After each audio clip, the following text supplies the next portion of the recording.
वाढीव क्षेत्रफळाचे पैसे देऊ लागू नयेत म्हणून पुनर्वसितांकडून बिल्डरचा छळ। साधारणपणे बिल्डरकडून भाडेकरूंचा छळ होत असल्याचे अनेक प्रकार घडत असतात। मात्र भांडूप येथील एका बिल्डरचाच पुनर्वसितांनी छळ करून पुनर्वसन रोखण्याचा आणि बिल्डरला मारहाण करण्याचा प्रकार घडलाय। भांडूप येथे एसआरएच्या परवानगीने अनिराज टॉवरचा पुनर्विकास करण्याचं काम सुधांशू इन्फ्रास्ट्रक्चर या बिल्डरनं सुरू केलंय। या ठिकाणी बाधितांचे भाडे शुल्क रखडल्याचा दावा करून कृष्णा शेलार आणि तरुण जानी यांनी न्यायालयात धाव घेतली होती। त्यानंतर सुधांशू इन्फ्रास्ट्रक्चरचे अभिजित दुबे यांनी सर्व गाळेधारकांना गाळे आणि थकीत भाडे दिले। त्याची माहिती न्यायालयास देऊन एसआरएच्या नियमावलीपेक्षा जास्त क्षेत्र दिल्याने शेलार व जानी यांनी अधिकच्या क्षेत्रफळाचे पैसे मार्केटनुसार द्यावेत असा युक्तिवाद न्यायालयात केला। न्यायालयाने दुबे यांचा दावा मान्य करून शेलार व जानी यांना पैसे देण्यास फरमावले। त्यानंतर हे पैसे देऊ लागू नये म्हणून केवळ वापर परवाना नसल्याचं कारण पुढे करत शेलार आणि जानी यांनी सुधांशू इन्फ्रास्ट्रक्चर विरोधात तक्रारींचा भडीमार सुरू केलाय। या तक्रारींमुळे सुधांशू इन्फ्रास्ट्रक्चरने 8व्या मजल्यावर बँक्वेट हॉल बांधलाय। त्या हॉलला एसआरएनं सील ठोकलेत। फायर ऑडिट झालेलं असताना केवळ फायर टँक अर्धवट असल्याचं कारण पुढे करून हे सील ठोकण्यात आलंय। सद्यस्थितीत हे फायर टँक अंतिम टप्प्यात असून त्यानंतर सदर टॉवरला ओसी मिळणार आहे। हे सर्व असताना 7व्या मजल्यावरील एका इस्माने 8व्या मजल्यावरील हॉलचं सील तोडून अभिजित दुबे यांच्या अडचणी वाढवण्याचा प्रयत्न केला। शिवाय दुबे यांना मारहाणही करण्यात आली। सुधांशू इन्फ्रास्ट्रक्चर यांची बदनामी होऊन आपले पैसे वाचतील या उद्देशाने शेलार व जानी हे उपद्व्याप करीत असून त्याचा फटका इतरांनाही बसतोय। या प्रकरणी सुधांशू इन्फ्रास्ट्रक्चरचे अभिजित दुबे पुन्हा न्यायालयात दाद मागणार आहे। या संदर्भात त्यांनी माध्यमांशी संवाद साधला आहे। मी सुधांशू इन्फ्रास्ट्रक्चर प्रायव्हेट लिमिटेड याचे मालक डायरेक्टर अभिजित सकलनारायण दुबे आपल्याला खास सांगू इच्छितो की अनिराज टॉवर हा रिडेव्हलपमेंट प्रोजेक्ट आहे आणि रिडेव्हलपमेंट आपण 5 वर्षापासून रिडेव्हलपमेंट करतो आहे आणि चांगल्यापैकी रिडेव्हलपमेंट करून लोकांना आम्ही गाळा दिलेला आहे। याच्यामध्ये 1000 स्क्वेअर मीटरचा सेटबॅक एरिया आहे। त्या सेटबॅक एरियाचाही एफएसआई काउंट करून या लोकांना आपण त्यांची जागा देतो आहे।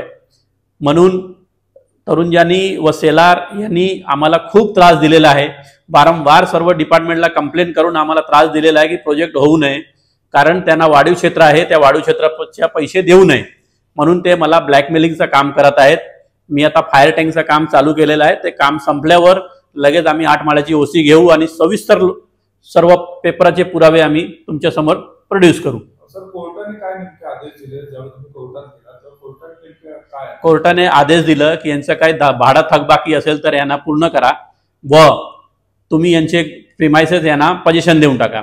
आम्ही यांचे थकलेले जे काय भाडे होते आम्ही इमिडिएट त्यांना कंप्लीट करून टाकलं व आमचे एरिया जे एक्स्ट्रा निघालं त्याचा आम्ही क्लेम केलेला आहे की आमचे पैसे तुम्ही द्यावं। तर कोर्टाने बोलले की हे पैसे तुम्हाला द्यावं लागणार। कोर्टाने त्या ऑर्डरमध्ये लिहिलेलं आहे। हॉलचा देखील विषय समोर होतोय, काय नेमका हॉलचा प्रॉब्लेम असा आहे की ओसी नाही आहे, बाकी फायर सिस्टम आहे, पाणी आहे, लाईट आहे, सर्व डिपार्टमेंटची आपण एनओसी घेतलेली आहे, फायर सिस्टम सर्व चालू आहे। फक्त त्यांना ओसी नाही आहे म्हणून ते लोक माझ्यावर वारंवार कंप्लेंट करतायत। तर मी त्या ओसी साठी प्रोव्हिजन चालू आहे, प्रोसेस चालू आहे आणि ओसी लवकरात लवकर घेऊन आम्ही फायर टँकचं काम करून आम्ही पेपर प्रोड्यूस करू। तर चांगल्यापैकी ते लोक आपल्याला धमकी देत आहेत की बाबा की आम्ही तुम्हाला प्रोजेक्ट करायला देणार नाही, आमच्याकडे खूप पैसे आहे, आमची खूप ओळख आहे, तर आम्ही पुढे काय तुम्हाला करायला देणार नाही, तुमचं नाव बदनाम करणार, तुम्हाला कुठेही काम करायला देणार नाही, सारखं धमकी देतात ते। फक्त काय काय बिल्डरचं नाव खराब आहे म्हणून बिल्डरला बदनाम करायचं म्हणून हे मीडियामध्ये काय ना काय हे मार्केटमध्ये फिरवतात ते लोक। इंटेन्शन असं आहे ना साहेब की ते लोक मला अडकवण्यासाठी आता मागच्या 26 तारखेला तो तरुण जानी म्हणून मेंबर आहे ते 7व्या फ्लोअरला गेला। 7व्या फ्लोअरवरून ते सीडीने 8व्या फ्लोअरला जाऊन सील लावलं, एसआरएने ते सील फाडलं त्यांनी। म्हणजे इथपर्यंत त्या लोकांनी मला खड्ड्यात टाकण्यासाठी हे काम करत आहेत। आता सर तुमची नेमकी काय मागणी असेल? पोलीस प्रशासनाकडे काय तक्रार वगैरे? पोलीस साहेबांना पोलीस स्टेशनलाही माझी एनसी आहे, मी कंप्लेंट केलेला आहे। त्यांनी माझ्यावर धक्कामुक्की केली तरुण जानीने, त्याचाही एनसी आम्ही दिलेला आहे, कंप्लेंट आहे, माझ्याकडे मेडिकल आहे। आम्ही कोर्टात दाद मागू, ते कोर्टात त्यांच्या विरुद्ध कंप्लेंट करू, आम्ही त्यांच्यावर केस फाईल करू। ते प्रोव्हिजन माझे ॲडव्होकेट करतायत.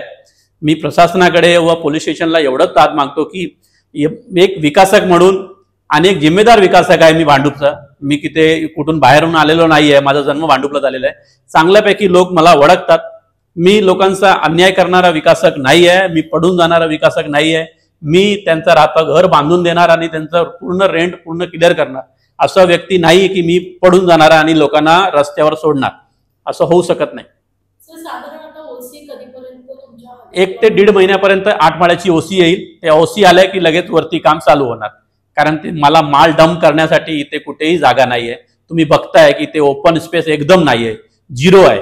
ते टाकीचं काम झाल्यावर त्याच्यावर आमचं RMC आणि स्टीलची गाडी आणि खडी आणि सिमेंटची गाडी उभी राहणार, तिथेच माल डंप होणार.